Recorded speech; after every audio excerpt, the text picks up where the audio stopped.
Welcome to the Geneva Peace Week podcast series, a project of the Geneva Peacebuilding Platform. Geneva Peace Week was founded on the core belief that each person, actor, and institution has a role to play in building peace and resolving conflict. Geneva Peace Week is an annual forum in the peacebuilding calendar that includes ceremonies, high-level panels, policy briefings, workshops, videos, podcasts, and other special events. These free contributions are hosted by different organizations and actors around the world.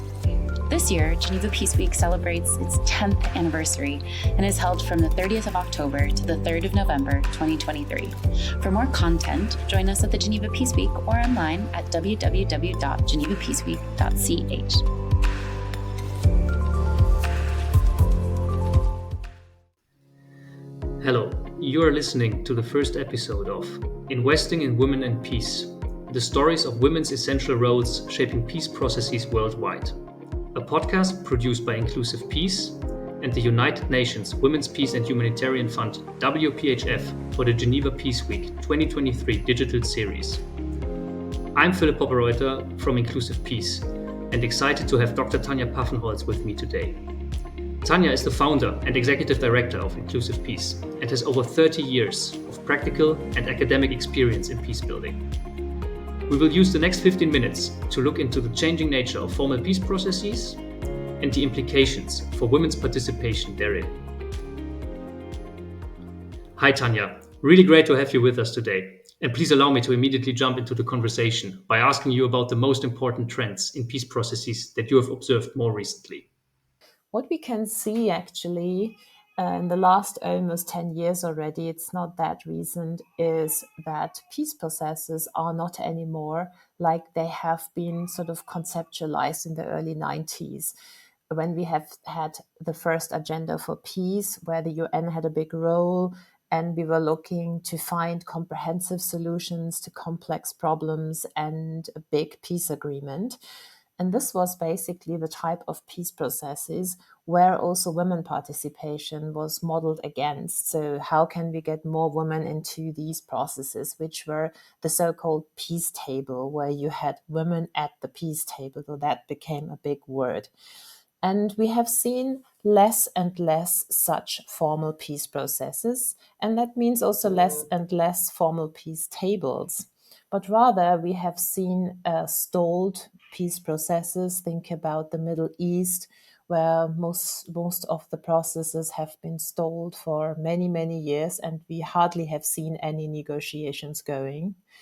We have at the same time also new forms of negotiations, like national dialogue processes that are more broad-based and participatory. Not all of them are, let's say, constructive, because some are also misused from authoritarian regimes to basically put their own agenda through. But we see these different processes. We have seen also locally led processes and less internationally led processes. And what we also see is more and more regional countries and regional organizations being involved in ending the violence. When we think about the current process in Sudan, it's not the UN that's in the forefront of Western countries, but it is IGAD, the African Union, it is neighboring countries. And that is basically a new trend that we really can see. It is more embedded in the regions, in the context where these peace processes come from. On the other hand, I would say what is still something that is consistent is that we talk about power and influence of big power players. Of course, with the Security Council also malfunctioning, with more and more tensions between superpowers like Russia and the US, and also new powers coming into play like China, the BRICS, and so forth, we see really also a new geopolitical field there, and that doesn't make it easier to push peace processes forward. So I think these are some of the trends. At the same time, we see also that other topics are very pertinent, and that is like climate change is one of the biggest challenges of our time. And the combination of conflict and climate change is also something that needs to be tackled. And also the Secretary General of the UN constantly highlights this. But we see still limited progress, so to say, on both fronts. Yeah, I think that would be some of the key trends. Thank you so much, Thania, for these rich elaborations on the various trends you see in the peace process landscape these days.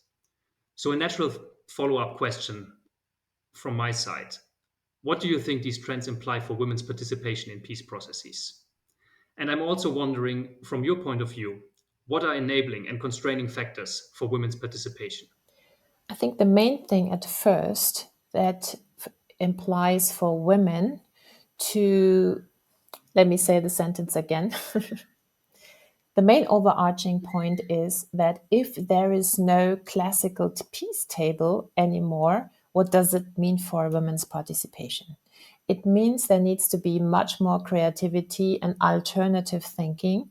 But what we have seen, and I think that's one of the first constraining factors, is that the women, peace and security community still write large lobbies for women inclusion, which is absolutely correct and right. But the challenge is that where into? So where are those processes that the women should be included into? So in the absence of these processes or in the stuckness of the processes, it is often very hard to hear the voices because the voices are still chanting the same song, i.e., please include us.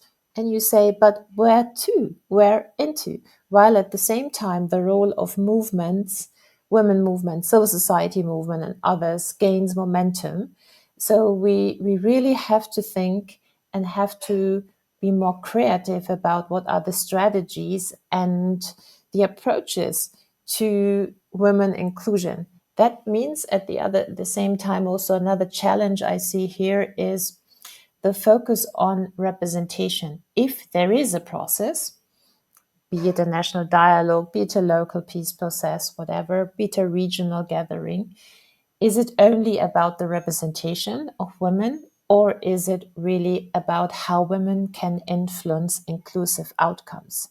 What are inclusive outcomes? Inclusive outcomes is the thinking ahead of what we want to create. We want to create an inclusive society with gender justice, but also a diverse society with intersectionality and people being part of their societies. And this means that it's not done with just having more women in a process, but what we rather also need is to think about how inclusion and gender can be mainstreamed throughout the process, how innovative formulations of, for example, quotas can be formulated so that a quota does not become just something for a particular process to get more justice with women inclusion and other sort of inclusion, but to think ahead and see how these quotas can be formulated into what we call at Inclusive Peace the inclusion formula. I give you an example that in the process in Nepal, in 2 consecutive constitution national dialogues after the war, they developed an inclusion formula that was quite representative of the country's population: women, young people, minority groups, different geographical entities, and so forth. And the interesting thing with that inclusion formula was it did not only serve the process to make it more inclusive, but it created a formula that was applied after the consultations, after the process, and made it into affirmative action for government positions, for university. But it made it also into normal life, that today in Nepal it is normal that people from different groups and people also from minority groups are included in every walk of life. And this is something we need to aim for. And here it means when a process starts, it's not just about today, it is about to create the future of tomorrow. And I think here we have seen not enough creativity.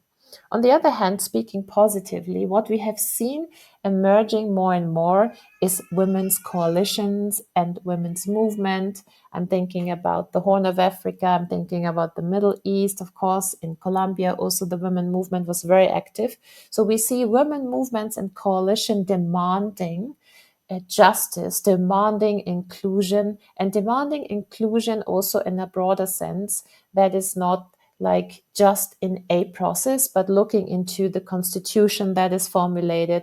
So today, I would say modern peacemaking and women inclusion therein really means that it is preparing for the future, for a gender just future, and not only for a particular process. So this is on the one hand really a gain, an advantage, but we are still far from sort of living this and pushing this forward. A last point I would like to mention is that we talk about enabling and constraining factors, is that there is a lot of competition also going on. There is competition between women's organizations and networks in a country, for example, but there is also competition among external supporters. And I think here we need to really use the possibilities that are there to be a coalition, a global coalition for supporting women, and not separating sort of the talk that is going on at UN headquarters, for example, and the talk that's going on in the field, but really forgetting the competition and thinking about what we all can do to support women in those different circumstances. The other thing that is often forgotten is protection. Protection of women. It comes originally more from the humanitarian field or from a human rights idea. But what we see more and more, women need to be protected that take place in political processes, because today there is social media hate campaigns, there's physical violence, there's so much going on that hinders women from successfully participating if they have access. So I think this is really important, that the protection agenda is merged with the woman empowerment agenda. You've been listening to the Geneva Peace Week podcast series. For more content like this, join us at the Geneva Peace Week or online at www.genevapeaceweek.ch.